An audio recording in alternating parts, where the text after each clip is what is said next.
The breaking point. 0900 hours. September 27th. 1942. Lieutenant Colonel William Whailing stood at the edge of Henderson Field, stretching thousands of the miles crude, across the Pacific. priceless artery of the entire Guadalcanal campaign, and watched the jungle spit out what was left of his men. 4 Marines carried a stretcher toward the aid station. The body on it was only 22 years old, already on his 3rd patrol this week, and dead before his fire team ever found the Japanese position. 3 more stretchers followed. A 7-man patrol had walked into the green hell that morning. Only 4 came back, their eyes wide with the shock of an enemy they still hadn't seen. This was the brutal reality of Guadalcanal. 2 months into the campaign, the Japanese owned the jungle. The United States Marine Corps, an institution built for large-scale frontal assaults, was being bled white by an invisible enemy. 17 patrols had been wiped out in 3 weeks. Japanese soldiers, masters of infiltration and camouflage, moved like phantoms. Marines trained for European battlefields could not see an enemy soldier standing 10 feet away. Snipers targeted officers with impunity. Machine gun nests remained silent, letting entire squads walk past before opening fire from the rear, cutting them to pieces. This was not warfare, it was a slaughterhouse. And Whailing knew this pattern would kill them all. The 1st Marine Division had already lost 400 men to Japanese ambushes in September alone. This was a crisis of doctrine. The standard infantry tactics that had worked in 1918 were failing catastrophically in 1942. The IJA's jungle warfare doctrine, built on night attacks, infiltration, and the individual soldier's fanaticism, was fundamentally superior to the Marines' playbook. Henderson Field was the strategic pivot of the entire Pacific theater, an unsinkable aircraft carrier that, if lost, would sever the supply lines to Australia and doom the Allied effort. The Marines were not just fighting for an island, they were fighting for the future of the war. And they were losing. They needed something different, something the Japanese did not expect. 2 days earlier, Whailing had been relieved of his command as executive officer of the 5th Marine Regiment. It wasn't a combat failure, but a personality conflict with his commanding officer. In a peacetime military, an officer like Whailing, abrasive, independent, brilliant, would have been shipped back to the United States in disgrace. But this was not peacetime. Colonel Gerald Thomas, the divisional chief of staff, understood the asset he had. Thomas knew Whailing's reputation. A World War I veteran, a Silver Star recipient at San Miguel, an expert marksman who had competed in the 1924 Olympics. Most importantly, Whailing understood fieldcraft and the hard-won lessons of asymmetric warfare better than any officer in the division.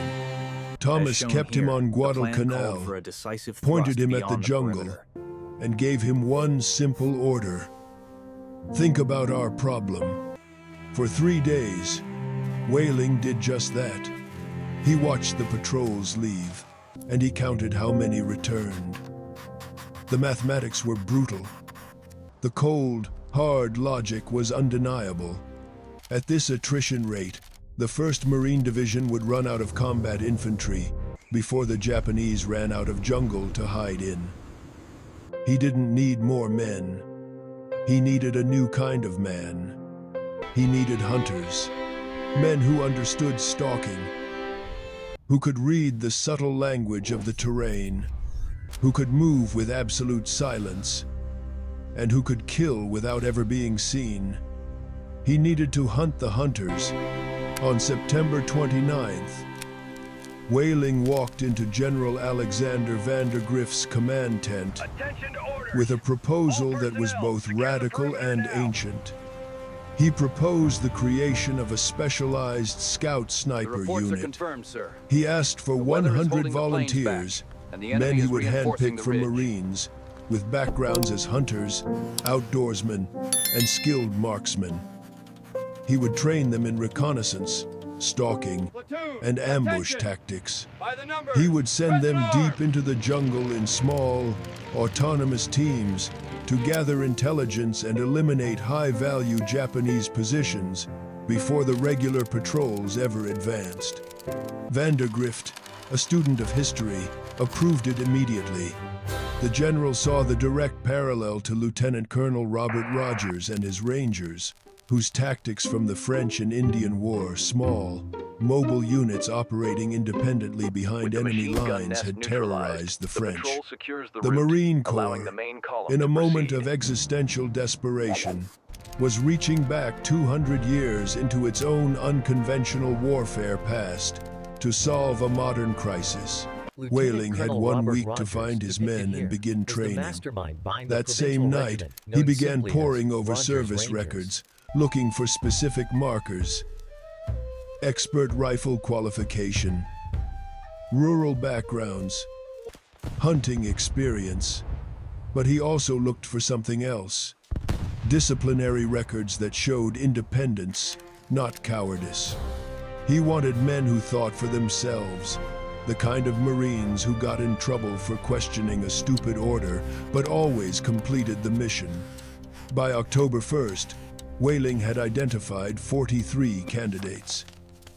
He called them to a briefing at 0600 on October 2nd. He was blunt. The assignment was voluntary. The casualty rate for this kind of reconnaissance work was projected to be above 50%. They would operate in teams of 2 or 3, sometimes for days, completely severed from friendly lines. There would be no backup. There would be no extraction if things went wrong. 41 men volunteered on the spot. 2 walked away. Whailing looked at the men standing before him. Most were 20 years old or younger, with less than 2 months of combat experience. But they possessed something the regular infantry had lost: the instinct to hunt. Whailing was about to teach them how to become the most feared unit the Japanese would face in the Pacific War. His training would create a template, a new DNA of warfare. And 2 years later, another Marine officer would read Whailing's after-action reports and use his methods to build an even more notorious unit, adding one shocking requirement to the recruitment process that would create a legend lasting 80 years. Whailing began training on October 3rd. There were no manuals for what he was building. The Marine Corps, in its institutional wisdom, had disbanded its scout sniper program after World War I, deeming it an archaic specialty irrelevant to modern, mechanized warfare.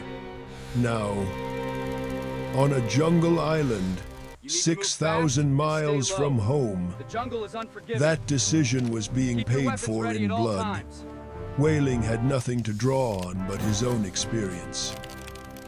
24 years in the Corps, brutal jungle patrols in Nicaragua, and the nightmarish battlefields of France, where he had learned the one inviolable truth that High Command had forgotten: invisible soldiers lived longer than brave ones. He took his 41 volunteers into the dense jungle west of Henderson Field, pointed, and told them to walk 100 yards without making a sound. Every single man failed. The jungle, a seemingly silent entity, acted as a global amplifier for their mistakes. Equipment rattled. Canteens, full of life-saving water, clinked against rifle stocks, sounding like church bells in the stillness. From the trenches Boots, of the Great War designed to for the Olympic durability, podium, cracked branches and twigs with explosive force. The Japanese, masters of listening, could have pinpointed their location from half a mile away. He made them do it again and again. He forced them to deconstruct their identities as soldiers. They removed everything that made noise. Metal dog tags were taped down.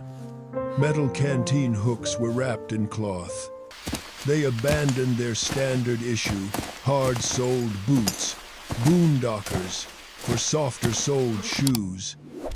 Some even reverting to native-style moccasins, or simply moving in socks. It was a humiliating process of unlearning. They were shedding the very gear that defined them as Marines, and adopting the tactics of the phantoms they were hunting. After 3 agonizing days, half the men could finally move through the dense vegetation without alerting a Japanese position 200 yards away. They were learning to become part of the jungle, not just intruders within it. Marksmanship came next, but this was not the marksmanship of the rifle range. Most Marines could hit a static paper target at 300 yards in broad daylight, but rifle ranges didn't have driving rain. They didn't have 90-degree humidity that could subtly alter a bullet's trajectory, and they didn't have targets that shot back. Whaling taught them a new calculus: how to estimate distance by observing terrain features, how to judge wind speed by the ripple of vegetation, how to account for the heavy, wet air. He forced them to fire from compromised, painful positions, uphill, downhill, lying in thick mud, crouched behind cover that barely concealed them. By October 10th, his best shooters could reliably kill a Japanese soldier at 400 yards, using only their iron sights, a feat of near superhuman skill and cold, detached patience. But the hardest part, the true revolution, was teaching them to think. The regular Marine infantry unit was a 12-man squad, a machine built on a clear chain of command. Orders flowed down from officers. Initiative was not just discouraged, it was often punished. Whaling needed the absolute opposite.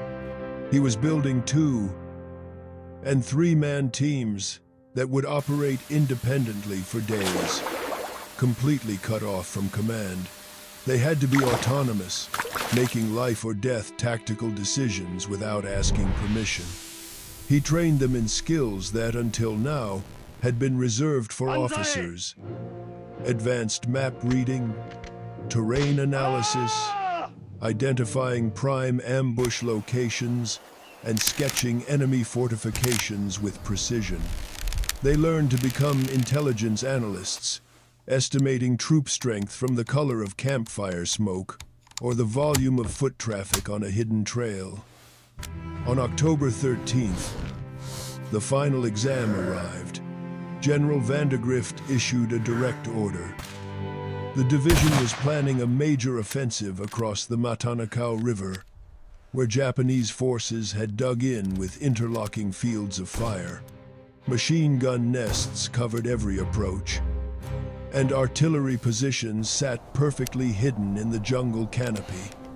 Regular patrols had been slaughtered, trying to find them. Vandegrift wanted Whaling to take his partially trained unit and locate those positions before the main attack. Whaling picked 8 men. He split them into 4 teams of 2. His orders were a chilling testament to the new warfare they were pioneering. Avoid contact at all costs. Gather intelligence and return. If they were pinned down, they were on their own. There would be no rescue missions. The division, already stretched thin, could not afford to lose more men looking for lost scouts. The first team, 2 Marines from Montana who had grown up hunting elk, left at 0400 on October 14th. They moved west along the Matanacao for 3 hours, melting into the pre-dawn darkness. At 0715, they found it. A Japanese artillery position. 4 Type 92 howitzers, hidden perfectly under camouflage netting. Protected by a platoon of 60 soldiers, they sketched the position, counted the ammunition crates, and were back at Henderson Field by noon. Their intelligence alone had just saved a Marine battalion. The second team found a critical machine gun nest overlooking a key river crossing. The third mapped the Japanese patrol routes that had been decimating Marine squads. The fourth team ran into trouble. Here we see the disposition they were of deep in along enemy the territory, River, with a main mapping a offensive trail launched. network, when a 5-man Japanese patrol appeared just 50 yards away. The 2 Marines froze, becoming part of the vegetation, praying for the patrol to pass. But one Japanese soldier, his senses honed by months in this jungle, stopped. He stalked forward, looked directly at their position, and raised his rifle.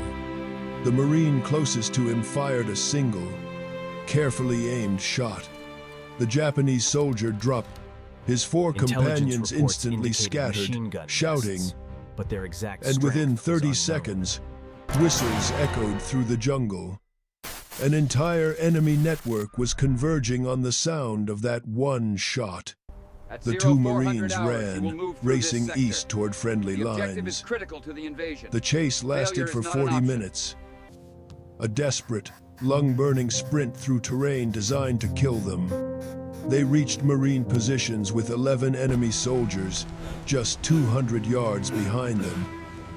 They were exhausted and terrified, but they brought back critical intelligence. On October 15th, Whailing laid the maps in front of General Vandergrift. For the first time, the general had a detailed, accurate picture of the Japanese defenses along a 2-mile front, information that dozens of regular patrols had failed to gather, information that had cost dozens of Marine lives. The elusive Type Vandergrift 92, looked at the maps expertly hidden, and yet immediately ultimately changed his exposed entire by our offensive scouts. plan. The suicidal frontal assault was cancelled. Instead, he would use Whaling scout teams to guide flanking maneuvers Team 1, around the represented Japanese here by the blue strongpoints. marker, began their The concept desperate was dash from the proven. red zone towards the safety of the Whaling's Marine 8 perimeter. men had changed the third battle battalion before moved it towards even the ridge, began. unaware that the Vandergrift recent wanted intelligence more. had already changed the He course of ordered the battle. Whaling to expand his unit, find another 60 volunteers, and form a full company. The battle for the Matanakau was coming, and Whaling's experimental scout snipers would lead the way. The test, 0600 hours, October 20th, 1942. The Matanakau offensive began. This was the divisional push that Vandergrift had redesigned based entirely on the intelligence from Whaling scouts. But the scouts would not be watching from the rear. They moved out 30 minutes before the main assault, melting into the pre-dawn gloom. Their mission was no longer just to see. It was to kill, infiltrate Japanese lines, locate command posts and artillery positions, eliminate officers and radio operators. They were to create systemic chaos before the 1st Marine Infantry Battalion crossed the river. Whaling had organized his scouts into a special task force, combining them with the 3rd Battalion, 2nd Marines. This hybrid unit, officially dubbed the Composite Battalion, was known to everyone on the line simply as the Whaling Group. They were a new kind of weapon, a fusion of conventional infantry and unconventional raiders. They crossed the Matanakau 3 miles upstream from the main Japanese positions, a move that would have been blind We guesswork followed the 2 dotted weeks line through the prior. valley, but the Now, key to the entire expedition guided was by hidden their right own here, reconnaissance, marked with this they unassuming moved through symbol. jungles so dense that visibility dropped to 20 feet. No trails, no maps, just compass bearings, and the hard-won intuition of their training. By 0800, they had penetrated 2 miles behind Japanese lines without firing a shot, without making a sound. They were inside the enemy's operational heart. The first engagement happened at 0920. A 2-man scout team, moving parallel to the main Japanese line, spotted a command post tent. A radio antenna wire gave it away. Inside, 6 Japanese officers were gathered around maps. A 15-man security detail was posted loosely around the perimeter. The scouts didn't rush. They didn't engage the sentries. They waited. They observed. When the officers clustered for their briefing, the 2 Marines opened fire from 200 yards with their Springfield 03 rifles. 4 officers were killed in the first volley. The remaining Japanese soldiers, including the 2 surviving officers, scattered into the jungle, diving for cover, firing at shadows. They never found who shot them. The command structure for that sector had just been decapitated. 30 minutes later, another scout team perched 300 yards from the front line eliminated a forward observer who was calling devastatingly accurate artillery strikes on the advancing Marine positions. A single shot, the observer dropped. The artillery fire, lacking guidance, instantly became erratic, then stopped completely. The main Marine infantry force advanced 600 yards before the Japanese gunners even realized their spotter was dead. By noon, the tactical genius of Vandergrift's plan, enabled by Whaling's unit, was clear. The Whaling group had systematically encircled the Japanese positions from the west.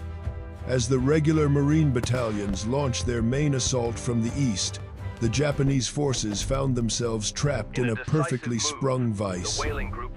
There was no escape. There were no reinforcements. Their command was silent. Their artillery was blind. The fighting lasted 4 days. Between October 20th and 23rd, the Japanese 4th Infantry Regiment, which had bled the Marines for weeks, effectively ceased to exist as a combat unit. Approximately 750 Japanese soldiers were killed in the encirclement. Marine casualties, by contrast, were lighter than in any previous offensive. General Vandergrift, in his after-action report, credited the scout snipers with fundamentally changing the tactical situation. Small teams, gathering precision intelligence and then eliminating key targets, had disrupted enemy command and control on a strategic level. The Japanese had expected another suicidal frontal assault. They were not prepared for infiltration and ambush. Whaling's methods worked. But the jungle, indifferent to victory, demands its price.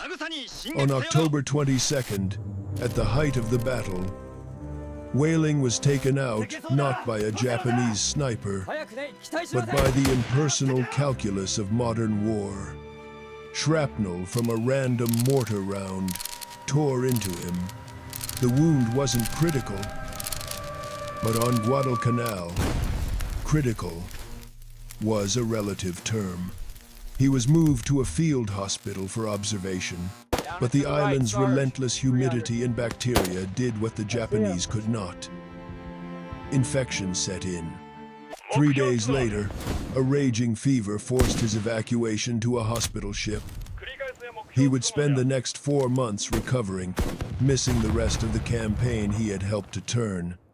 Whaling never returned to Guadalcanal, but his program survived.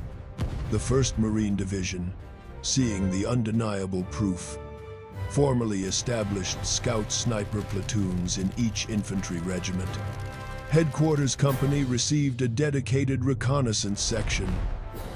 The training became standardized. The selection criteria were formalized. Everything Whaling had created from scratch in the desperate crucible of September became official Marine Corps doctrine by December. He was awarded the Legion of Merit, his citation praising his expert knowledge of jungle warfare, which contributed immeasurably to success. Whaling would go on to command the 1st Marine Regiment at Cape Gloucester and the 29th Marines on Okinawa, where he earned the Navy Cross, retiring as a Major General. But his real legacy was not his rank or his medals. It was the concept. It was a template, a new way for Marines to fight, not as a blunt instrument, but as a scalpel. His program became the foundation for all Marine scout sniper operations through World War II, Korea, and Vietnam. 2 years after Whaling created his program on Guadalcanal, another Marine officer, in a different part of the Pacific, read his after-action reports. He studied Whaling's training methods, his emphasis on fieldcraft, his use of small, autonomous teams. He decided to build something even more aggressive. But this officer, First Lieutenant Frank Tatchke, wasn't just looking for disciplined hunters. He wanted fighters. He wanted troublemakers. He wanted the men who won brawls and ended up in the brig. He was about to create the most legendary scout sniper unit of the Pacific War. At 0700 on January 15th, 1944, the war had entered a new, more brutal phase. The lessons of Guadalcanal, written in blood by Whaling's men, had been absorbed by the Marine Corps, but the enemy had evolved. The Japanese were no longer just skilled jungle fighters. They were desperate, fanatical defenders of an empire that was beginning to crumble. On this morning, First Lieutenant Frank Tatchke, a 29-year-old combat veteran of both Guadalcanal and the horrific meat grinder of Tarawa, walked through the brig at Marine Corps Base Camp Tarawa in Hawaii. He was not looking for heroes. He was not looking for marksmen. He was looking for the worst Marines in the 2nd Marine Division. He found them.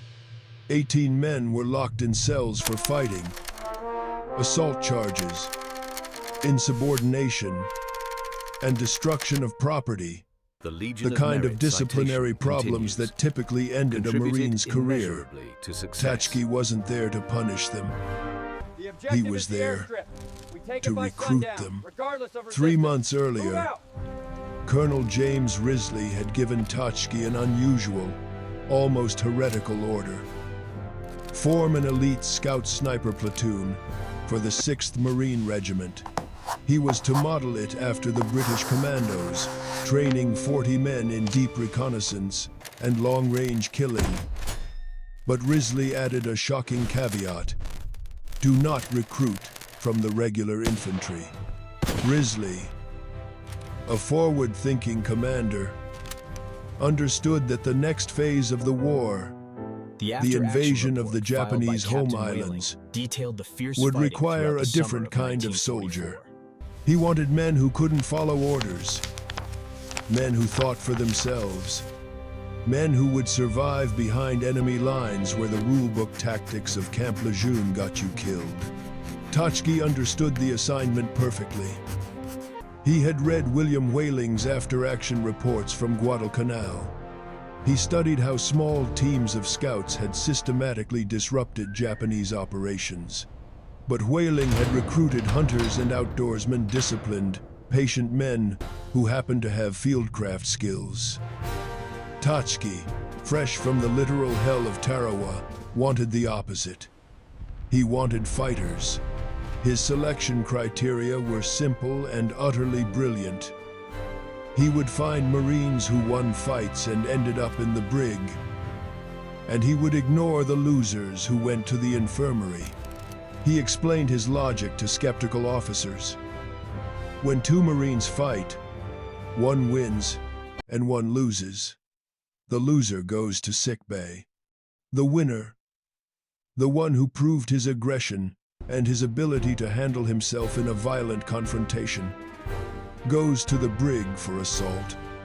Standard Marine justice, Tachki argued, punished the wrong man. The winner was the asset. The winner had proven he would not quit when things got violent. That was the Marine Tachki wanted on his team. The brig commander thought he was insane, telling him these men were troublemakers, criminals, the worst discipline cases in the division. Tachki replied that was exactly what he needed. Over 3 weeks, he interviewed 47 Marines with disciplinary records, asking them why they fought, what they did before joining the Corps, and a chilling, simple question. Could you kill a man silently with a knife? 23 volunteers came from the brig. Another 17 were pulled from regular infantry. But they were men with expert marksman ratings who had already proven their lethality at Tarawa. By February 1st, Tachki had his 40 men. He called them the Scout Sniper Platoon of the 6th Marine Regiment. I gave you a direct The order, nickname would and come I expect later, it to be followed earned not immediately. just in combat, but in the That's clear, blatant Marine. criminality of their training. Training began in the jungle highlands near Hilo. Tachki used Whaling's methods, silent movement, long-range marksmanship, map reading as a foundation. But then he added a new layer. A brutal curriculum inspired by British commando tactics. This was not just about sniping. It was about killing at any distance. He taught advanced hand-to-hand combat, knife fighting, and garrote techniques. They learned to kill sentries without making a sound. They trained with piano wire garrotes, learning the grim trick of rolling the wire in glue and then crushed glass. One Marine, Wild Bill Emer, would later become infamous for rescuing wounded men from kill zones, using nothing but a garrote and absolute silence. They learned to live off the land, hunting wild boar and catching fish. Skills essential for operating for weeks behind enemy lines, where resupply was impossible. Equipment immediately became a problem. The Marine Corps, still catching up to this new doctrine, issued them outdated World War I-era Springfield rifles and old rations. The platoon had no proper camouflage, so they embraced their outlaw status. They stole better gear. They raided Army supply depots at night, taking newer weapons, cases of canned food and whiskey, I've heard enough of your excuses, and, Private. in their You'll be most staying with us audacious for a move, while. an Army slop again captain's tonight. Jeep, which they promptly repainted marine green. This rampant theft earned them their legendary nickname. Other Marine units began calling them the 40 Thieves, not as an insult, but as a mark of respect. These men operated outside normal military constraints. They took what they needed to survive, and their officers, including Tachki, looked the other way. This behavior, which would have landed any other Marine in the brig, was exactly the kind of initiative Colonel Risley had demanded. By May 1944, the 40 Thieves were ready, and the war had prepared their ultimate test, Saipan. This was the first invasion of Japanese home territory, and High Command expected 70% casualties in the first week. The Thieves would go in first, days before the main landing. Their mission was simple: scout enemy positions, map defenses, kill officers, and survive long enough to guide the assault force through the bloodiest invasion of the Pacific War. At 5:30 on June 15th, 1944, Corporal Bill Campbell, a 21-year-old charter member of the 40 Thieves, crouched in a Higgins boat 300 yards off Saipan's western shore. He watched as the naval bombardment, the most massive pre-invasion shelling of the war so far, tore the island apart. The noise was apocalyptic: 16-inch guns from battleships, 5-inch destroyer batteries, and rockets from landing craft converging in a symphony of destruction. The entire shoreline disappeared under a roiling cloud of smoke and fire. It was a demonstration of overwhelming American industrial might, intended to obliterate any resistance. But the Japanese were waiting. The 2nd and 4th Marine Divisions hit the beaches at 848,000 men in the first wave. The Japanese artillery, perfectly dug in and protected from the naval fire, opened up immediately. Mortars, machine guns, and artillery batteries, all zeroed in on the pre-sighted landing zones, As the vital supplies unleashed piled hell. up, so too did the Marines risk of died infiltration. before they even left their Eternal boats. vigilance was the price Bodies of victory. floated in the surf as the tide turned red. Wounded men, weighed down by their gear, drowned The in reliable 3 feet Willis of water. Jeep, a The 40 workhorse thieves in any landed in the theater 4th of war. wave, but their mission was radically different. While the line companies were locked in a desperate, brutal fight for every inch of sand, Tachki's platoon moved inland. They were not there to take the beach. They were there to hunt.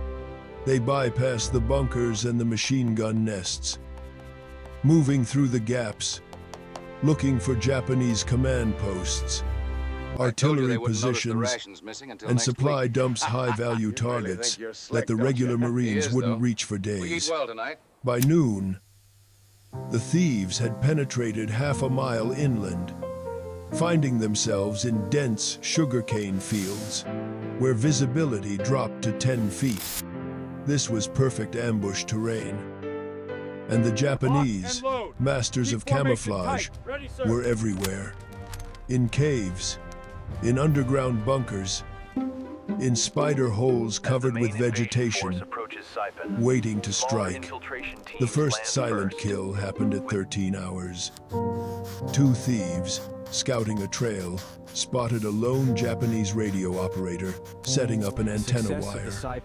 They approached from behind. The piano wire garrote did its work. The operator died without a sound. They took his maps and radio codes, leaving his body hidden in the sugarcane. 2 hours later, another team eliminated a 3-man observation post using only knives. No gunfire, no noise. Japanese officers, miles away, suddenly found their forward observers silent. Their artillery fire became uncoordinated, erratic. Marines on the beach advanced through gaps in the defensive fire, never knowing why the shelling had suddenly become less accurate. This was precisely what Tachki had trained them for: silent, lethal, autonomous killing. They were making tactical decisions on the fly, without orders, fundamentally disrupting the enemy's command and control loop. While the regular infantry fought a set-piece battle of attrition, the thieves hunted. On June 16th, Tachki himself led a patrol to scout Mount Tipo Pale, a volcanic peak in central Saipan. Divisional intelligence reported that the Japanese were using the mountain as a critical observation post, the eyes of their artillery. Someone up there was coordinating the devastating strikes on Marine positions, and Tachki needed to blind them. The patrol climbed through jungles so thick they had to use machetes. They reached the base of the mountain at 9 and found a trail. It was marked with fresh footprints and, bizarrely, bicycle tracks. The Japanese were using bicycles to move supplies and couriers down the mountain. Tachki, seeing the opportunity, positioned his best snipers, 5 men with their stolen Springfield rifles, now mounted with high-powered unertal scopes along the trail. He told them to wait. By noon, the targets began to appear. Japanese soldiers, pedaling nonchalantly down the trail, confident in their rear area security. Officers, couriers, supply runners they made for easy targets. The thieves killed 14 men that afternoon. They never fired more than one shot per target. They never gave away their position. The Japanese response was predictable and furious. Tachiki, his mission accomplished, had already pulled his men back, melting into the jungle. The Japanese patrol found nothing but their own dead. That night, Tachiki received new orders. Division intelligence had located a massive Japanese ammunition depot near Garapan, Saipan's capital city. Command wanted the thieves to scout it and, if possible, destroy it. This was not a reconnaissance mission. It was a suicide run. Garapan was 2 miles deep behind Japanese lines, a fortress defended by thousands of enemy soldiers. There would be no support. There would be no backup. Tachiki picked 8 of his best men. They would leave at 2 on June 17th, move through the enemy lines under cover of darkness, scout the depot, and return before dawn. He did not tell them about the full intelligence report he had read just that afternoon, a report stating that Japanese commanders, in their fanaticism, had ordered their troops to take no prisoners. Wounded Marines were being captured, tortured, and then used as bait to ambush rescue parties. The enemy was preparing for a final, apocalyptic Banzai charge that would throw every available soldier at the Marine lines. The 40 thieves were walking straight into hell. The 8-man patrol, led by Tachiki himself, slipped from Marine lines at 2 on June 17th. There was no moon. Heavy cloud cover had smothered the stars, a blessing that made the darkness absolute. They moved west, single file, 10-foot intervals, through the dense sugarcane fields toward Garapan. Every 50 yards, they stopped, freezing in place for a full minute, listening. The jungle on Saipan was never silent. It was a cacophony of insects, the distant, rumbling bass of artillery. And, most terrifyingly, the screams of wounded men dying in the vast, rotting no-man's land between the lines. By 3:30, the thieves had covered a mile, a grueling, nerve-shredding crawl. They crossed 2 active Japanese patrol routes without being detected, a feat of pure, practiced fieldcraft. Sergeant Bill Knuppel led the way, reading the terrain by feel, stopping whenever his instincts sensed movement ahead, an animal sense honed by weeks of hunting men. They reached the outskirts of Garapan at 4:15. The city was a skeleton, flattened by the naval bombardment. Buildings were reduced to rubble. The streets cratered, but it was a functioning skeleton. Japanese soldiers moved through the ruins like ants. Supply trucks rumbled, The objective, and an communication enemy ammo lines depot were 2 strung miles between inland, shattered lay buildings. deep within the most This heavily was still a defended sector functioning of military Saipan. base. The ammunition depot sat on the northern edge of the ruins. 3 low, concrete bunkers, surrounded by barbed wire. Guards were posted at each entrance. Tachiki, using his binoculars, counted 16 soldiers visible, with the logical assumption of more inside. His orders were to scout and report, not to engage. A conventional officer would have noted the position and withdrawn. But Tachiki and the men he had recruited were not conventional. He saw an opportunity, a moment of high-leverage violence that could change the battle. The bunkers had ventilation shafts, narrow openings in the concrete, just large enough for a satchel charge. If they could place explosives without being detected, they could detonate the entire depot, starving Japanese artillery for days. He made the decision. 2 men would approach the nearest bunker to plant the charges. The other 6 would find positions in the rubble 200 yards away, ready to provide covering fire. They would set the timer for 5, then run like hell back to Marine lines before the Japanese forces could organize a response. Corporal Roscoe Mullins and Private Otto Hebel volunteered. Both had engineering experience. Both understood demolitions. They began their crawl at 4:30, moving over the last 100 yards of broken ground. It took them 20 agonizing minutes. Japanese guards walked their patrol routes just 30 feet away, oblivious. Mullins waited until a guard turned his back, then lifted the satchel charge, wedged it into the ventilation opening, set the 15-minute timer, and began to pull back. They were 10 yards from the bunker when a guard, perhaps hearing a slight scrape of metal on concrete, spotted them. The Japanese soldier shouted, raising his rifle. Mullins, still on the ground, fired first. The guard dropped, but his shout had triggered the entire depot. Whistles echoed through the ruins. Soldiers poured out of the surrounding buildings. The 6 thieves in the overwatch position opened fire. A sudden, shocking volley of precise shots that cut down the first wave of responders. Under this covering fire, Mullins and Hebel sprinted, zigzagging through the rubble. The satchel charge detonated at 4:57, 3 minutes early. The explosion was titanic. It tore the bunker apart, and the secondary explosions followed immediately as the ammunition inside ignited. Artillery shells, mortar rounds, and small arms ammunition chain reacted. The entire depot went up. The sky turned a blinding orange as debris rained down across Guadalcanal.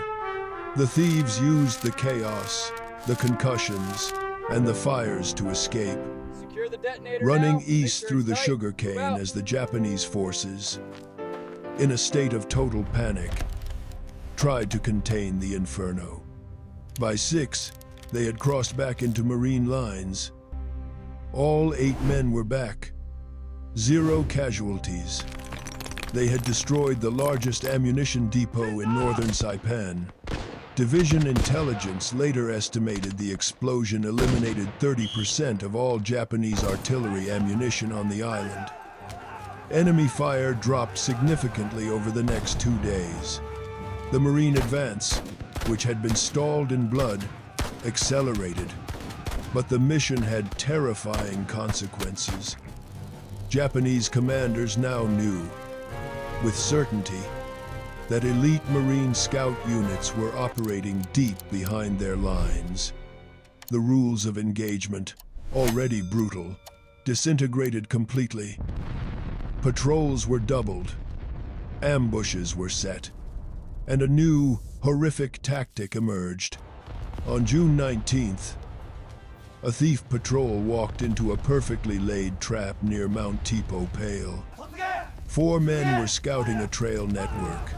Japanese soldiers, hidden in trees and spider holes, waited until the patrol was deep in the kill zone, then opened fire from all sides. The patrol leader was killed instantly.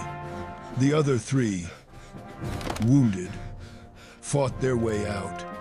They made it back to Marine lines, but they brought with them a story of unimaginable barbarity. The Japanese had used 2 wounded Marines as bait, leaving them to cry for help in an open clearing. When the thief patrol approached to investigate, the ambush was triggered. The wounded Marines died in the crossfire. That night, the 40 thieves held an unofficial meeting. No officers, just the enlisted men. They voted unanimously. No thief would be taken alive. If a man was wounded and could not escape, the others would ensure his quick death, rather than allow him to be captured, tortured, and used as bait. The war on Saipan had become personal, a descent into a primeval contest of survival. By June 23rd, the 40 Thieves had been in continuous combat for 8 days. No rest, no rotation. They operated in 12-hour shifts, half the platoon scouting during the day, the other half infiltrating at night. Sleep came in 2-hour increments. Deep within the jungle, Food was the whatever enemy they could waited. scavenge. A silent, casualties human mounted. death for those The who platoon strayed had from the started path. with 40 men. By June 23rd, only 32 remained combat effective. 3 were dead, 5 so badly wounded they had to be evacuated. The mathematics were simple. At this rate, They won't get away with this. the platoon We hit would 'em be at midnight, wiped just out like we by planned. July 1st. All right, keep it down. But they kept hunting. On June 24th, a 4-man team found a battalion command post in a cave system on the Kagman Peninsula. They counted 20 officers, radio equipment, and maps. They were too well defended to assault, so the team marked the position and called in naval gunfire. At 16 hours, 14-inch shells from a battleship offshore destroyed the cave.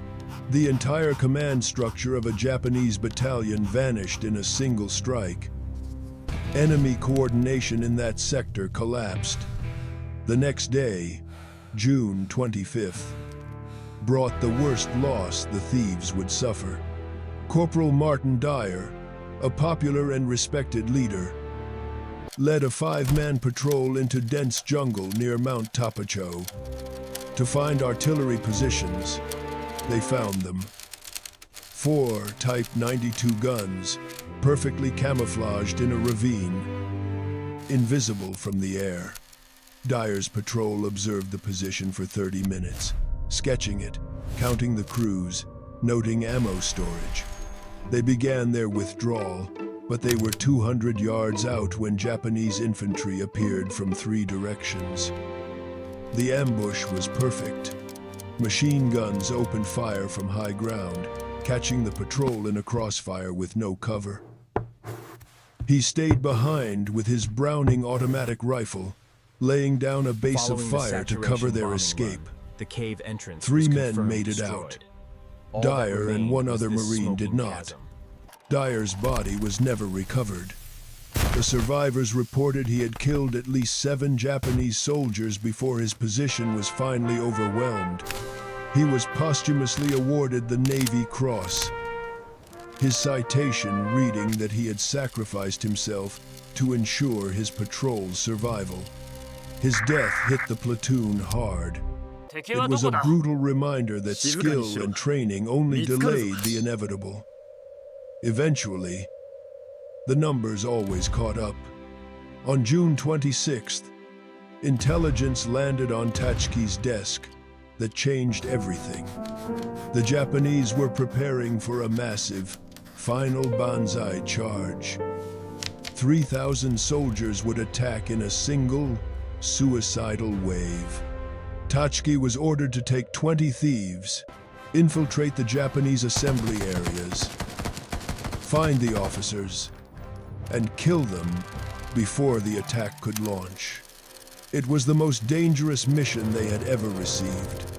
They would be walking into an area saturated with thousands of enemy troops, and they would not all be coming back.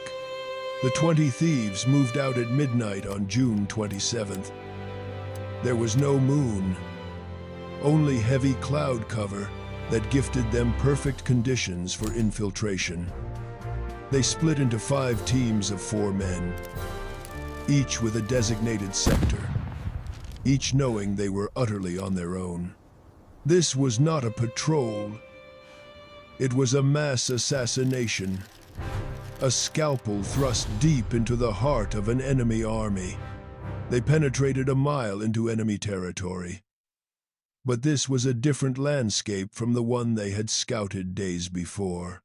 It was now an armed camp, teeming with thousands of Japanese soldiers, restless, energized, and preparing for their final, glorious charge.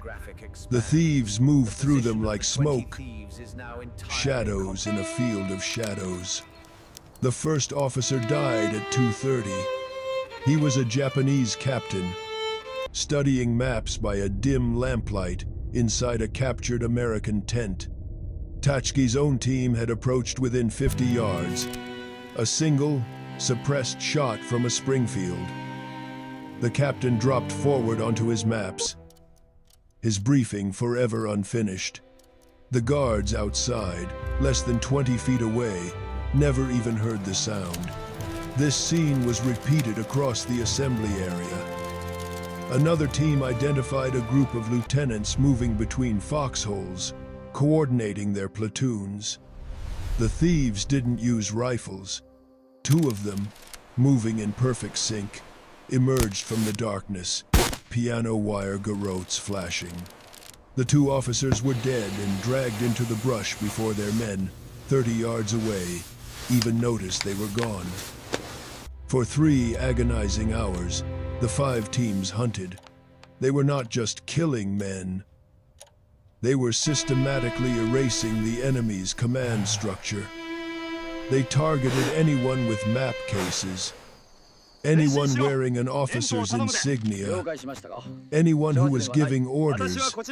By 5:30, as the first hint of gray light threatened to expose them, all 20 thieves had slipped back through the lines and returned to the marine perimeter. Their report was simple and chilling. 17 Japanese officers, majors, captains, and lieutenants had been eliminated. The command and control for the Banzai charge had been critically wounded. The thieves had suffered 0 casualties. The charge came, as predicted, but not for another 10 days. A delay likely caused by the very chaos the thieves had sown. At 4, on July 7th, the Japanese assault began. 3,000 soldiers, many of them wounded, armed with grenades, bayonets, and even sharpened sticks, rose from their positions and charged the marine lines. They came on screaming, a human wave of suicidal fanaticism. The assault was ferocious. It broke over the marine positions, and the fighting dissolved into a medieval horror of hand-to-hand combat. Marines fought with rifles, pistols, knives, and entrenching tools, anything that could kill. But the Japanese attack, for all its terrifying spirit, lacked coordination. The officers who were supposed to direct the assault, to link up the units and exploit any breach, were dead. What should have been an organized offensive devolved into a series of chaotic, disjointed, and leaderless charges. Artillery and machine gun fire cut them down in waves. By 8, the Banzai charge had failed. The Japanese had lost 2,500 men. The marine line held. The battle for Saipan was, effectively, over. The 40 thieves had done their job. Their nighttime raid had decapitated the enemy's leadership, turning a potentially catastrophic, line-breaking assault into a suicidal massacre. The platoon finished the Saipan campaign with 27 combat-effective men. Over 21 days of relentless, high-stakes combat, they had suffered 13 casualties. 4 dead, 9 wounded. The survivors returned to Hawaii in August. The platoon was officially disbanded in October. The Marine Corps, in a moment of bureaucratic short-sightedness, decided that such specialized, high-risk scout sniper platoons were too expensive in casualties and too difficult to maintain. The men were distributed back to regular infantry units, but their legacy was indestructible. Frank Tachki received the Silver Star for his leadership. His methods, built on Whaling's foundation, influenced Marine reconnaissance doctrine for the rest of the war. The concept of small, autonomous teams, composed of highly skilled, independent thinking individuals operating deep behind enemy lines, became standard practice.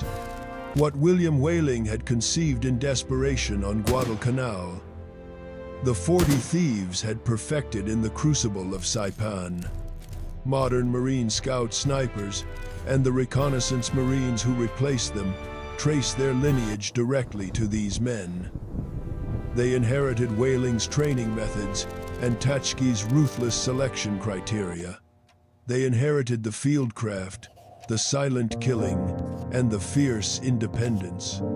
The official military occupational specialty of Scout Sniper was retired in December 2023 after 81 years of legendary service. But the legacy remains, embedded in the DNA of new reconnaissance platoons, in tactics, manuals, and in the stories passed down through generations of Marines who learned the lesson written in the jungles of the Pacific. Sometimes, the deadliest warriors are the ones who are invisible.